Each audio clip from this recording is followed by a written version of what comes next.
In this video, I am not here to badmouth training with heart rate because it's definitely better than doing nothing. However, particularly for intermediate or beginner road cyclists, I want to share with you 5 detrimental bad habits training with heart rate exclusively can teach you. That's coming up.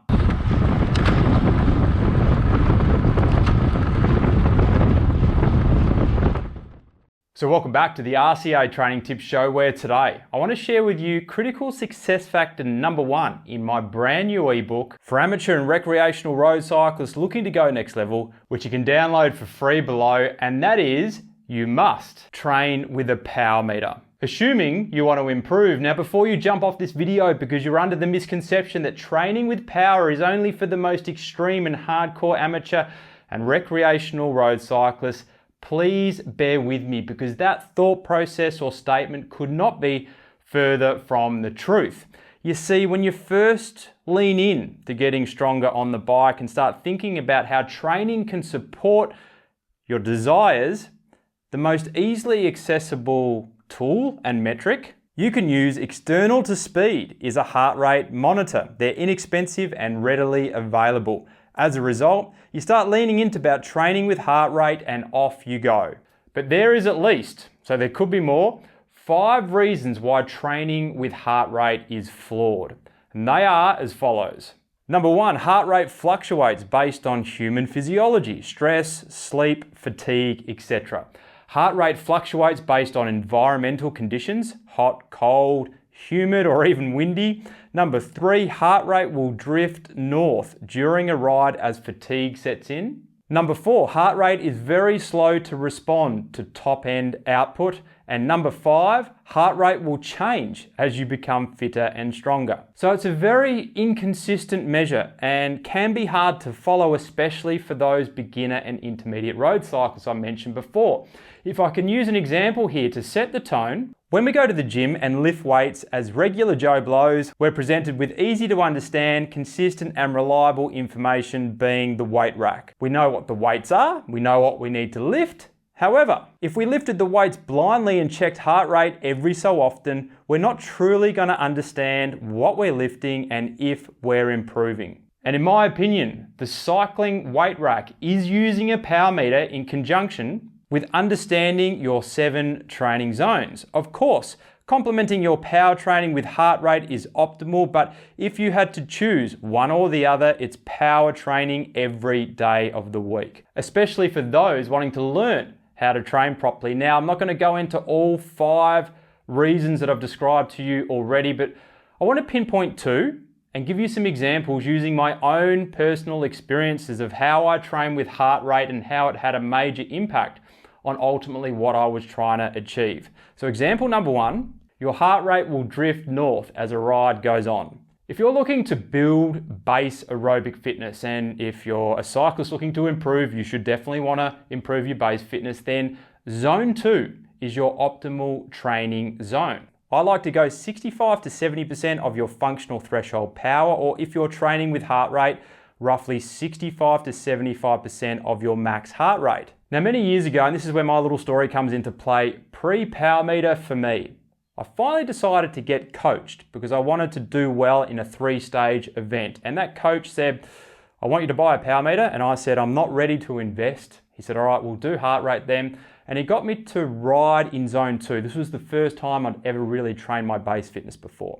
And in order for me to ride in my zone 2, I had to keep my heart rate somewhere between 130 and 140 beats. Now, for the longer 2-hour plus base rides, obviously I was trying to keep my heart rate below 140, but my heart rate was drifting as I was riding, and I felt like the pressure was consistent, but I had to keep it under 140 beats. So guess what I was doing? In order to keep it under 140 beats, this is the heart rate line. The invisible power line that I had no awareness of because I wasn't training with a power meter at the time, but this is what was happening. That was going down so I could keep it under 140 beats.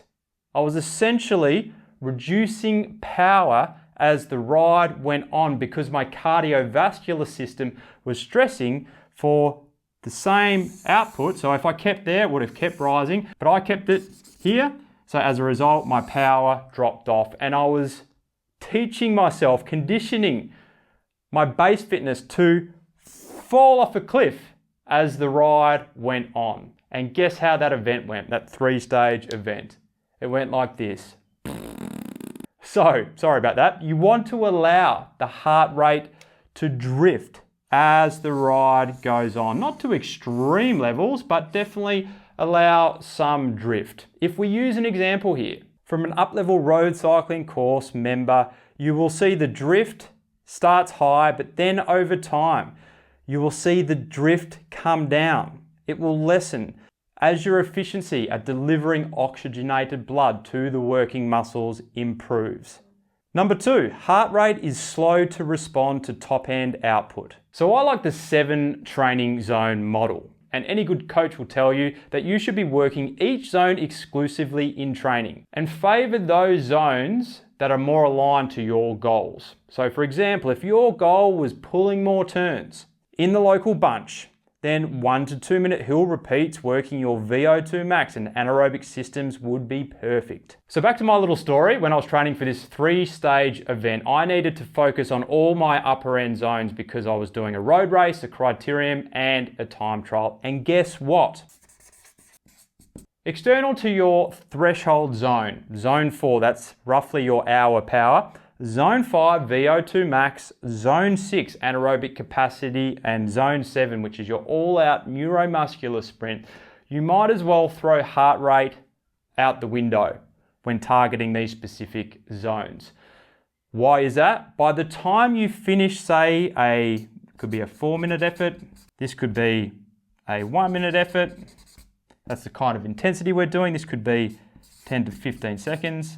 By the time you finish those efforts, your heart rate typically or mostly is still responding to the effort. So how are you supposed to use heart rate as a targeted measure to target these specific zones?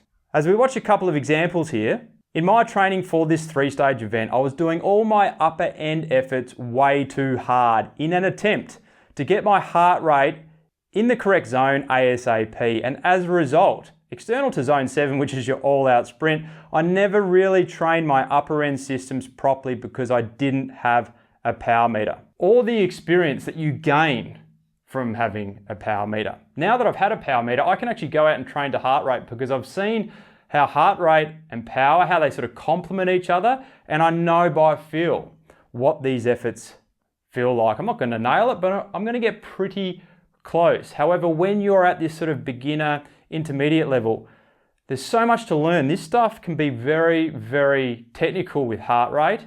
And most people, as I said, they either drop off power, riding zone 2, or they go too hard in the initial part of the effort when they're targeting their upper end zones. And as a result of all this, we're never really targeting our weight rack in the same way as we could if we had a tangible number in front of us that went straight into that particular zone and we had it there in front of us, being a power meter.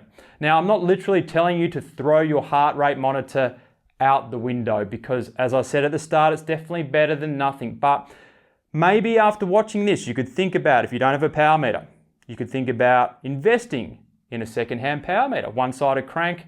You could probably get one pretty cheap, and then you've got something you can start with. Alternatively, if you're not ready to start training with power just yet, you can think about the things I've described in this video today. When you're training in zone 2, particularly as the ride progresses, let your heart rate drift a little bit more. And when you're training these upper end zones, make sure you think about, okay, the heart's going to take a while to respond here. Am I going out of the blocks too hard to try and get my heart rate to a specific zone in a short period of time? I hope you got value out of this video today. If you did, don't forget to give us a like down below, and I'll catch you in the next video.